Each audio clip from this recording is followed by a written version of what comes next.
इफसियों के नाम पौलुस रसूल का खत। पहला बाब।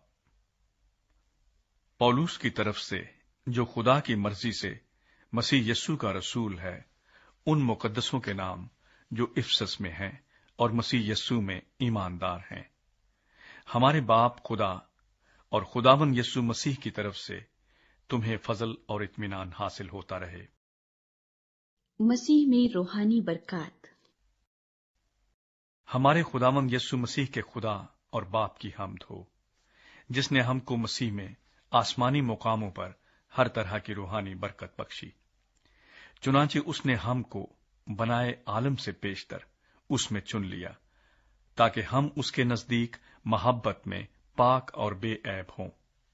और उसने अपनी मर्जी के नेक इरादे के मुआफिक हमें अपने लिए पेशतर से मुकर्रर किया कि यीशु मसीह के वसीले से उसके लेपालक बेटे हों, ताकि उसके उस फजल के जलाल की सिताइश हो जो हमें उस अजीज में मुफ्त बख्शा। हमको उसमें उसके खून के वसीले से मखलसी यानी कसूरों की मुआफी उसके उस फजल की दौलत के मुआफिक हासिल है, जो उसने हर तरह की हिकमत और दानाई के साथ कसरत से हम पर नाजिल किया।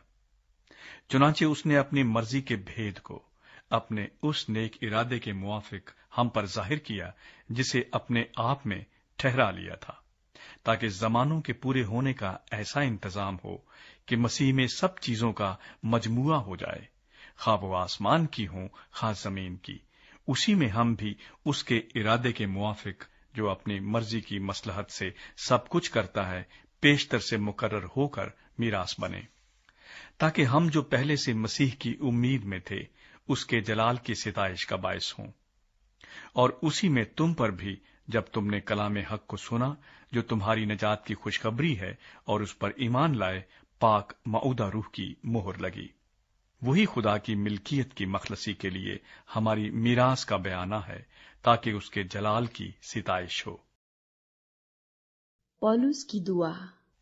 इस सबब से मैं भी उस ईमान का जो तुम्हारे दरमियान खुदावंद यस्सु पर है और सब मुकद्दसों पर जाहिर है, हाल सुनकर तुम्हारी बाबत शुक्र करने से बाज नहीं आता, और अपनी दुआओं में तुम्हें याद किया करता हूं कि हमारे खुदावंद यस्सु मसीह का खुदा, जो जलाल का बाप है, तुम्हें अपनी पहचान में हिकमत और मुकाशवा की रूह बख्शे, और तुम्हारे दिल की आंखें रोशन हो जाएं, ताकि तुमको मालूम हो कि उसके बुलाने से कैसी कुछ उम्मीद है, और उसकी मिरास के जलाल की दौलत मुकद्दसों में कैसी कुछ है, और हम ईमान लाने वालों के लिए उसकी बड़ी कुदरत क्या ही बेहद है, उसकी बड़ी कुव्वत की तासीर के मुआफिक जो उसने मसीह में की, जब उसे मुर्दों में से जिलाकर अपनी दाहिनी तरफ आसमानी मुकामों पर बिठाया, और हर तरह की हुकूमत और इख्तियार और कुदरत और रियासत और हर एक नाम से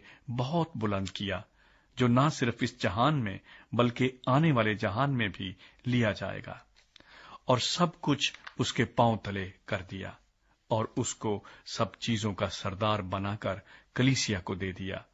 ये उसका बदन है, और उसी की मामूरी जो हर तरह से सबका मामूर करने वाला है।